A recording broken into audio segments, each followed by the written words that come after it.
युद्ध हो रहा है, मासूम बच्चे जल रहे हैं, मर रहे हैं, उनके घर टूट रहे हैं, लेकिन हम क्या कर रहे हैं? हम स्टैंड विद इजराइल का हैशटैग चला रहे हैं। मनुष्य होना संवेदना के आधार पर मनुष्य बनता है। Idea of justice is based on empathy itself. दुनिया की गति बढ़ी है, दुनिया लगातार भाग रही है। एक ऐसी दुनिया है जिसमें 24/7 इमोशंस जो हैं वो एकदम उबाल पर हैं, गुस्सा है, एल्गोरिथम्स आपस में लड़ रही हैं, क्योंकि एम्पैथी को पूरी स्टोरी चाहिए।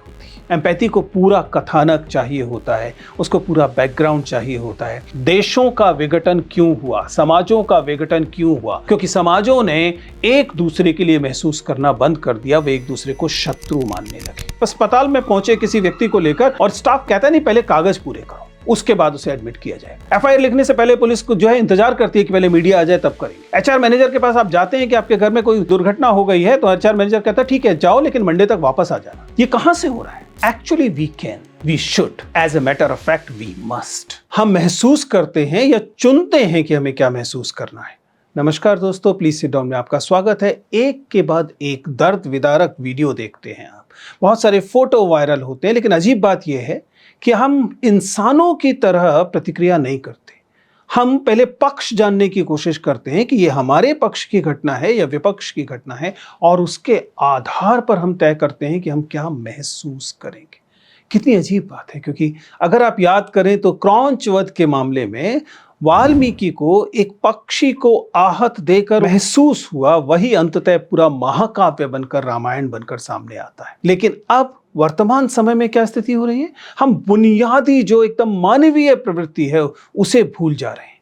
अब हम पक्ष के आधार पर तय करते हैं कि हमें क्या महसूस करना है। वे विद्यार्थी प्रदूषण के खिलाफ प्रतिरोध कर रहे थे और जूतों के नीचे रौंदे जा रहे थे, लेकिन हम ये पता करने की कोशिश कर रहे थे कि हमारे पक्ष में बोल रहे हैं या विपक्ष में बोल रहे हैं, उससे हम कष्ट महसूस करने वाले थे। हम गजा के साथ ये देखते हैं, हम अफगानिस्तान के साथ ये देखते हैं, हम तमाम देशों में हो रही घटनाओं के साथ ये देखते हैं। युद्ध हो रहा है, मासूम बच्चे जल रहे हैं, मर रहे हैं, उनके घर टूट रहे हैं, लेकिन हम क्या कर रहे हैं? हम स्टैंड विद इजराइल का हैशटैग चला रहे हैं। कुल मिलाकर हमारी अपनी संवेदना की स्थिति वर्तमान समय में क्या हो गई है, हम इसे ही समझने की कोशिश आज के वीडियो में करेंगे। कहीं ऐसा तो नहीं कि अब संवेदनाएं बहुत चालाक हो गई हैं, वो पक्ष देखकर तय करने लगी हैं कि वो किस तरफ जाएंगी। ये संवेदना की स्थिति है, हम उसे ही थोड़ा गंभीरता से आज समझने की कोशिश करेंगे। संवेदना एक ऐसा विषय है जिसके बारे में, चूंकि साहित्य का विद्यार्थी हूं, साहित्य का शिक्षक हूं, इसलिए हम लगातार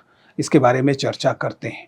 तो पहला सवाल तो ये है कि क्या ये जो मानवीय संवेदना है, जो कि मनुष्य होने के कोर में है, मनुष्य होने के केंद्र में है, कहीं ऐसा तो नहीं कि वह डिसअपीयर हो रही है, वह लुप्त हो रही है और हमें उसे फिर से रिक्लेम करने की जरूरत है? क्योंकि अगर हम इसे रिक्लेम नहीं कर पाएंगे तो मानव समाज नहीं रह जाएगा, सोसाइटी ही कोलैप्स कर जाएगी।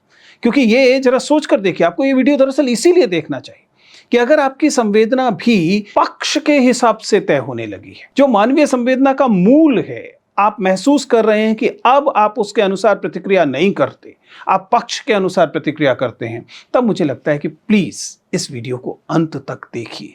क्योंकि हम अगर संवेदनाओं को खो देंगे तो शायद हम मनुष्य नहीं रह जाएंगे। जो तमाम सभ्यताएं विकसित हुई हैं वो अंततः संवेदनाओं के आधार पर विकसित हुई हैं। सभ्यताओं का पतन होता है, लेकिन संवेदनाएं फिर भी बनी रहती हैं। हम महसूस कर सकते हैं अपनी सहानुभूति को, अपनी संवेदना को उन पक्षों के साथ जो हमारे नहीं हैं, और यही हमारे मनुष्य होने की बुनियादी शर्त है। बार बार ये सवाल पूछा जाता है कि एम्पैथी और सिंपैथी में क्या अंतर है, सहानुभूति और संवेदना है उसमें क्या अंतर है। और बार बार हम बताते हैं कि जब हम संवेदना कहते हैं तो किसी अन्य के कष्ट को लेकर ठीक वैसा महसूस करना जैसा वह महसूस करता है। सम जमा वेदना, आपकी वेदना मुझे अपनी वेदना लगने लगे तो यह संवेदना है, एम्पैथी है। इसके विपरीत सहानुभूति एक सतही चीज है, हमदर्दी एक सतही चीज है। आपने किसी व्यक्ति को कष्ट में देखा है, एक भिखारी को कष्ट में देखा, तो आपको लगा कि क्या आप किसके लिए कुछ कर सकते हैं, और आपने अपनी जेब में जो अतिरिक्त पैसा कुछ था उसे निकालकर उसे दे दिया। ये मामला हमदर्दी का मामला है। आप उसके कष्ट को महसूस नहीं कर रहे, लेकिन आप महसूस कर रहे हैं कि वह कष्ट में है, तो क्या आप उसका कष्ट दूर करने के लिए कुछ कर सकते हैं। यह सहानुभूति है। हम फिलहाल सहानुभूति की बात नहीं कर रहे, हम संवेदना की बात कर रहे हैं, क्योंकि मनुष्य होना संवेदना के आधार पर मनुष्य बनता है। आप अपने दर्द की प्रतीक्षा नहीं करते, अन्य के दर्द को ही अपने दर्द की तरह महसूस करते हैं, इससे आप मनुष्य बनते हैं। इसी के लिए कानून की जरूरत पड़ती है, इसी के लिए कल पूरी की पूरी सोशल वेलफेयर के सिस्टम की जरूरत पड़ती है, क्योंकि हम किसी अन्य की भूख को सीधा महसूस जब तक नहीं करेंगे तब तक हम उसको दूर करने की कोशिश नहीं करेंगे। Idea of justice is based on empathy itself. आप ये महसूस कर सकते हैं कि किसी व्यक्ति ने अगर अपने किसी निजी को खो दिया है, क्या आप अपने निजी के खोने तक उसका इंतजार करेंगे कि आप कैसा महसूस कर रहे हैं? नहीं। अगर आप मनुष्य हैं तो किसी अन्य ने अपना कोई प्रिय खोया तो आप वैसा महसूस कर सकेंगे कि अगर खुदा न खास्ता ये आपके साथ हो तो आप कैसा महसूस करेंगे। और इसी वजह से आपके मन में उस व्यक्ति के लिए न्याय की मांग बनेगी, और इस वजह से हम समाज व्यवस्था के तौर पर कोशिश करेंगे कि उस व्यक्ति को न्याय मिल सके, क्योंकि ये न्याय आप उस पर एहसान करके नहीं दे रहे हैं, क्योंकि उसने तो अपना प्रिय खो ही दिया। यह मनुष्य के समाज के बने रहने के लिए जरूरी है कि पूरा मनुष्य समाज ये कहे कि हम आपके दर्द में साझा हैं, we feel empathy for you. लेकिन इधर हुआ क्या है? इधर एक तो दुनिया की गति बढ़ी है, दुनिया लगातार भाग रही है। एक ऐसी दुनिया है जिसमें 24/7 इमोशंस जो हैं वो एकदम उबाल पर हैं, गुस्सा है, एल्गोरिथम्स आपस में लड़ रही हैं, और इस कारण प्रोडक्टिविटी का भी एक प्रेशर है। यही वह वजह है जिसमें एम्पैथी एक प्रॉब्लम बन गई है। आपकी एम्पैथी एक असुविधाजनक तथ्य बन गई है। आपकी एम्पैथी की वजह से इनकन्वीनियंस होता है लोगों को कि आप इतना एम्पैथेटिक तरीके से क्यों सोच रहे हैं। दरअसल एपीए, अमेरिकन साइकोलॉजिकल एसोसिएशन, उसने एक चौंकाने वाला ट्रेंड पाया है। उसने कहा कि आज के युवा में जो संवेदना का स्तर है वो 1980 और 1990 के दशक में जो था उससे 40% कम है। यानी कि जिस समय मैं बड़ा हो रहा था उस समय हमारे अंदर संवेदना महसूस करने की जो क्षमता थी उसकी तुलना में आज की पीढ़ी जो अपने 10-12 साल से लेकर 20-22 साल की उम्र में है, वह पीढ़ी हमसे 40% कम एम्पैथी को महसूस करती है, ऐसा अमेरिकन साइकोलॉजिकल एसोसिएशन कहती है। अब यह एक चेतावनी के स्तर पर है। इसका मतलब है कि अगर जो एम्पैथी है वह लुप्त हो रही है, कोलैप्स कर रही है, वो डिसअपीयर हो रही है। और जब एम्पैथी डिसअपीयर होती है तो मनुष्य समाज नहीं रह जाता। मुझे खूब याद है कि 90 के दशक में दुनिया भर की घटनाओं से भारत के विद्यार्थी विचलित होते थे। वे प्रदर्शन के लिए उतरते थे, वो इस बात के लिए चिंतित होते थे कि फिलिस्तीन में क्या हो रहा है, वो इस बात के लिए चिंतित होते थे कि उस समय वियतनाम में क्या हो रहा है, वो इस बात के लिए चिंतित होते थे कि यूएसएसआर में क्या हो रहा है। वो उस बात को महसूस कर सकते थे। आज आप दूर दुनिया की तो छोड़िए, अपने ही देश में अपने से भिन्न समुदाय के लिए महसूस करने से रिफ्यूज करते हैं। एसआईआर के नाम पर सारी देश में जो हो रहा है आप उसे महसूस करने से एकदम रिफ्यूज कर देते हैं, क्योंकि आपको लगता है कि आपके मतलब का पक्ष नहीं है। ये जो एम्पैथी है इसका इतना चालाक हो जाना, ये मनुष्य वाली एम्पैथी फिर नहीं रह गई, फिर ये गुट वाली हो गई, यह फिर गिरोह वाली हो गई, गैंग वाली हो गई, ये कबीले वाली हो गई। क्या वजह है? आज के वीडियो में हम इसे समझने की कोशिश कर रहे हैं। सबसे पहला तो जैसे मैंने कहा कि ये जो एम्पैथी है ये अंततः आपकी अटेंशन से उपजती है। अखबार में 1000 खबरें हैं, किस खबर पर आपकी नजर रुकेगी इससे तय होता है कि आप उसके बारे में क्या महसूस करेंगे। अटेंशन इकॉनमी में प्रॉब्लम यह है कि इस इकॉनमी ने इस अटेंशन को एक उत्पाद बना लिया। अब वह आपकी अटेंशन किस लिए चाह रहे हैं? अब आपकी अटेंशन की जरूरत उन्हें है अपने प्रोडक्ट्स के लिए, टेक कंपनीज को चाहिए एंगेजमेंट बढ़ाने के लिए। इस कारण गहरी भावनाएं जो हैं वे अब लो एंगेजिंग हो गई। आपको एकदम जो सतही और उबाल देने वाली भावनाएं हैं उनसे आपके अंदर ज्यादा एंगेजमेंट दिखाई देता है, इसलिए जो इन डेप्थ फीलिंग्स हैं, एम्पैथी एक इन डेप्थ फीलिंग है, वो लो एंगेजमेंट फीलिंग हो गई है। इस कारण आप उसके प्रति कम लगाव महसूस करते हैं। और इस तरह से जो कंटेंट एंगर ट्रिगर करता है, जो कंटेंट शॉक ट्रिगर करता है, जो कंटेंट क्विक किस्म के इमोशंस ट्रिगर करता है, उसमें एंगेजमेंट आपको ज्यादा दिखाई देता है। ये इतना तेज गति से होने लगता है कि जहां पर एम्पैथी होनी चाहिए, दुर्भाग्य से अब वहां एम्पैथी नहीं होती, वहां आप संवेदना महसूस नहीं करते। एल्गोरिथम्स अब इन्हीं पैटर्न्स को और ज्यादा एम्प्लीफाई करने की कोशिश करते हैं। एक सेंस में आप देखते हैं कि आप एक नम्बनेस महसूस करते हैं, आप महसूस करते हैं कि एक तरह का आपको लगातार चूंकि डोपामिन स्पाइक्स चाहिए, इस कारण आप एक भावनात्मक किस्म की थकान, एक फटीग महसूस करते हैं इमोशनल, और यही एम्पैथी के लिए गड़बड़ है। क्योंकि एम्पैथी को पूरी स्टोरी चाहिए होती है, एम्पैथी को पूरा कथानक चाहिए होता है, उसको पूरा बैकग्राउंड चाहिए होता है। तब आप एक तरह का परकाया प्रवेश करते हैं, आप अपनी शरीर से निकलकर किसी अन्य व्यक्ति के मन तक पहुंचते हैं, मन ही मन आप उस जैसा होते हैं। यह नहीं हो पा रहा है। Second, obviously the information fitting in our times. कोई एक तस्वीर जो किसी मुझे याद है कि एक फेमीन के दौरान, एक अकाल के दौरान ली गई तस्वीर थी, जिस तस्वीर ने पूरी दुनिया हिला दी। ऐसे ही हम लोगों ने देखा वो नापाम बम वाली एक तस्वीर जिसने पूरी दुनिया हिला दी। अब ऐसी तस्वीरें हजारों लाखों की मात्रा में रोजाना आ रही हैं। इतनी ज्यादा आ रही हैं कि अब ये तय करना मुश्किल हो गया कि वो सच्ची तस्वीर है कि एआई क्रिएटेड तस्वीर है। इस वजह से एक किस्म का इंफॉर्मेशन फटीग है। केवल तस्वीर ही नहीं, टेक्स्ट के स्तर पर ये हो रहा है, वीडियोस के स्तर पर ये हो रहा है, विजुअल्स के स्तर पर ये हो गया है। इसका परिणाम यह है कि राइटर इंस्टीट्यूट ने रिपोर्ट किया कि 2023 में 39% से ज्यादा यंग एडल्ट्स जो हैं वो अब न्यूज को अवॉइड करते हैं, क्योंकि इससे वे इमोशनली ड्रेन्ड या ओवरलोडेड महसूस करते हैं, क्योंकि ये इंफॉर्मेशन ड्रेन पैदा करने की कोशिश करती है। और सच्चाई ये है कि तंत्रिका तंत्र के स्तर पर, न्यूरोसाइंस के स्तर पर भी ये साफ साफ दिखाई देता है कि जब आपको कांस्टेंट एक्सपोजर होता है without the ability to grasp it, without the ability to leading it to compassion, तब आप थकान महसूस करते हैं। क्योंकि हमारा मस्तिष्क अनंत कष्ट, अनंत दुख सहने के लिए नहीं बना है। वो एक समय के बाद उन्हें अवॉइड करने लगता है। मैं इसको लेकर इतना चिंतित क्यों? एक शिक्षक होने के नाते ये चिंता स्वाभाविक है।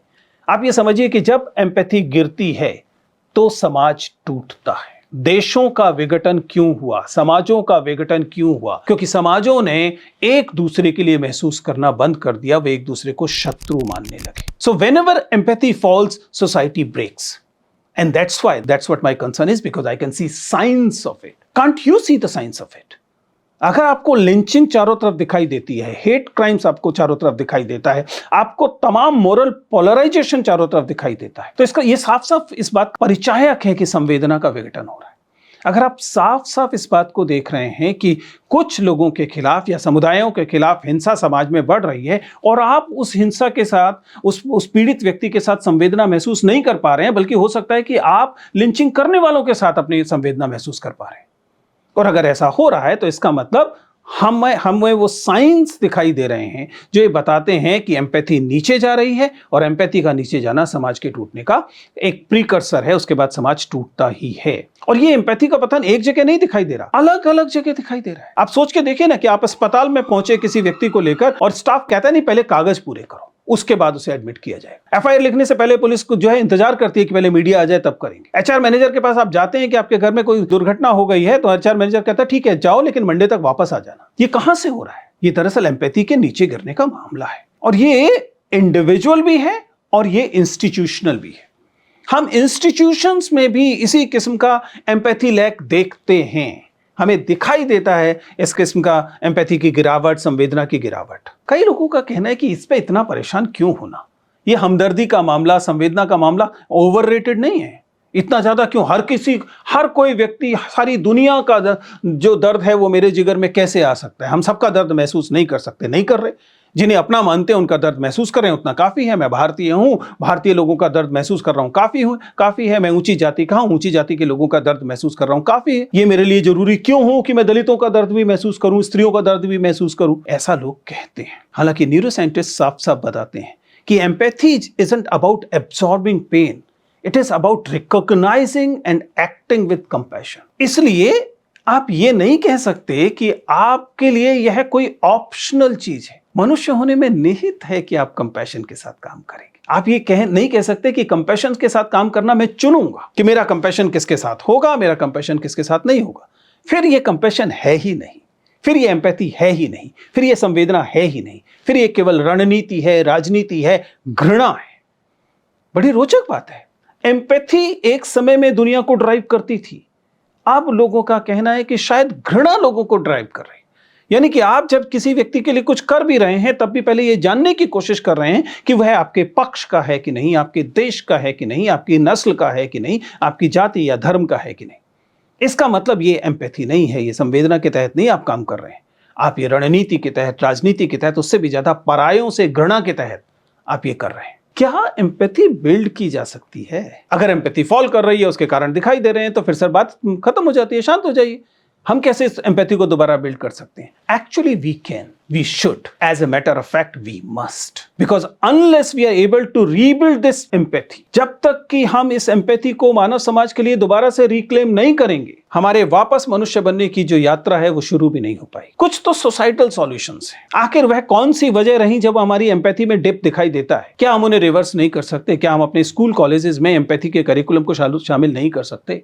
एक समय में हमने बाकायदा पीस एंड कॉन्फ्लिक्ट को अपने करिकुलम में शामिल किया, फिर बाद में ना जाने क्यों हटा दिया गया। हमारे जो वर्क स्पेसेस हैं वहां पर हम तमाम स्किल्स के बारे में बात करते हैं, इमोशनल लिटरेसी के बारे में बात नहीं की जाती। इमोशनल लिटरेसी हमारे वर्क स्पेस में, हमारे एजुकेशनल स्पेस में शामिल होनी चाहिए कि हम एक दूसरे के साथ कैसे जुड़ाव महसूस करेंगे, संवेदना महसूस करेंगे। And then we need to have, as a matter of fact, we need to have cities, हमारे शहर ऐसे होने चाहिए जहां पर एक केयर आर्किटेक्चर हो, ऐसी बेंचेस हो जहां पर आप बैठें और आपको लोग आकर हेल्प करें। आपको ऐसे कई सोशल एक्सपेरिमेंट्स दिखाई देते होंगे जिसमें लोग विदेशों में ऐसा करते हैं। वो किसी बेंच पे बैठे और कहते हैं कि अगर आपका दिन आज अच्छा नहीं गया तो आइए मेरे पास बैठिए, मैं आपके साथ बात करूंगा, आपके साथ चाय पीऊंगा, आपको एक हक दूंगा। These humanized spaces may appear small step, but it works. क्योंकि ध्यान रखिए, हमारे पास जो पहले केयर आर्किटेक्चर्स थे, जो पहले हमारी केयर करने की संरचनाएं थी, चाहे वो चौपालों के रूप में हो, गली नुक्कड़ों के रूप में हो,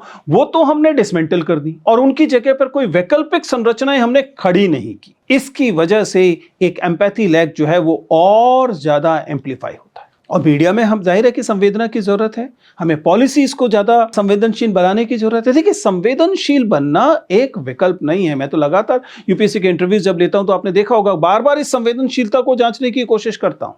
जो आप नहीं हैं, आपसे भिन्न जो समुदाय हैं, उनके प्रति आप कैसा महसूस करते हैं? जो आप हैं, अपने जैसे समुदायों के प्रति महसूस करना तो संवेदना है ही नहीं, जैसा बताया। लेकिन अगर आप सवर्ण हैं तो दलितों के प्रति क्या महसूस करते हैं? अगर आप बहुसंख्यक हैं तो अल्पसंख्यकों के प्रति क्या महसूस करते हैं? अगर आप पुरुष हैं तो स्त्रियों के प्रति क्या महसूस करते हैं? अगर आप भारतीय हैं तो गैर भारतीयों के प्रति क्या महसूस करते हैं? अगर आप व्हाइट हैं तो ब्लैक्स के प्रति, या ब्लैक्स हैं तो व्हाइट के प्रति क्या महसूस करते हैं? That matters. और इसीलिए हमें ये जो एम्पैथी है, इस एम्पैथी को की एक स्ट्रेंथ बनानी। ध्यान रखिएगा, एम्पैथी कई मामलों में एक प्रतिरोध भी है, क्योंकि सत्ता नहीं चाहती कि आप में संवेदना हो। सत्ता नहीं चाहती कि आप अपने से भिन्न लोगों के प्रति किस पक्ष में जाकर खड़े हों। सत्ता नहीं चाहती, दुनिया की कोई सत्ता नहीं चाहती कि आप ऐसे लोगों के पक्ष में जाकर खड़े हों जो कि वंचित हैं, जो कि गिरे हुए हैं। लेकिन यही एम्पैथी आपको ये ताकत देती है कि आप अपने से भिन्न लोगों के पक्ष में जाकर खड़े हों। गांधी जी जिन लोगों के पक्ष में जाकर खड़े हुए, वे अगर उनके वर्ग के हिसाब से देखें तो भिन्न वर्ग से आते थे। गांधी जी कोई सस्ती ट्रेन का टिकट लेके नहीं घूम रहे थे साउथ अफ्रीका में, फर्स्ट क्लास का टिकट लेकर घूम रहे थे। फर्स्ट क्लास का टिकट भारतीयों के लिए लेना आसान नहीं था, राजकोट के दीवान के बेटे थे। लेकिन महसूस किसके लिए कर रहे थे? एकदम दरिद्र नारायण के लिए, एकदम गरीब के लिए महसूस कर पा रहे थे। अपने से भिन्न लोगों के लिए महसूस कर पाने की क्षमता, संवेदना ही गांधी जी को गांधी जी बनाती। क्योंकि ये empathy at the end of the day वह सॉफ्ट पावर है जो आपको बेहतर मनुष्य बनाएगी। दुनिया बहुत तेजी से चल रही है, संवेदना की गति हमेशा थोड़ी आहिस्ता होती है। थमिए थोड़ा सा, इस संवेदना की ट्रेन को छूट मत जाने दीजिए, क्योंकि अगर यह छूट गई तो यकीन कीजिए, हम चाहें कितने महान बनने का दावा करें, फिर हम मनुष्य नहीं रह जाएंगे।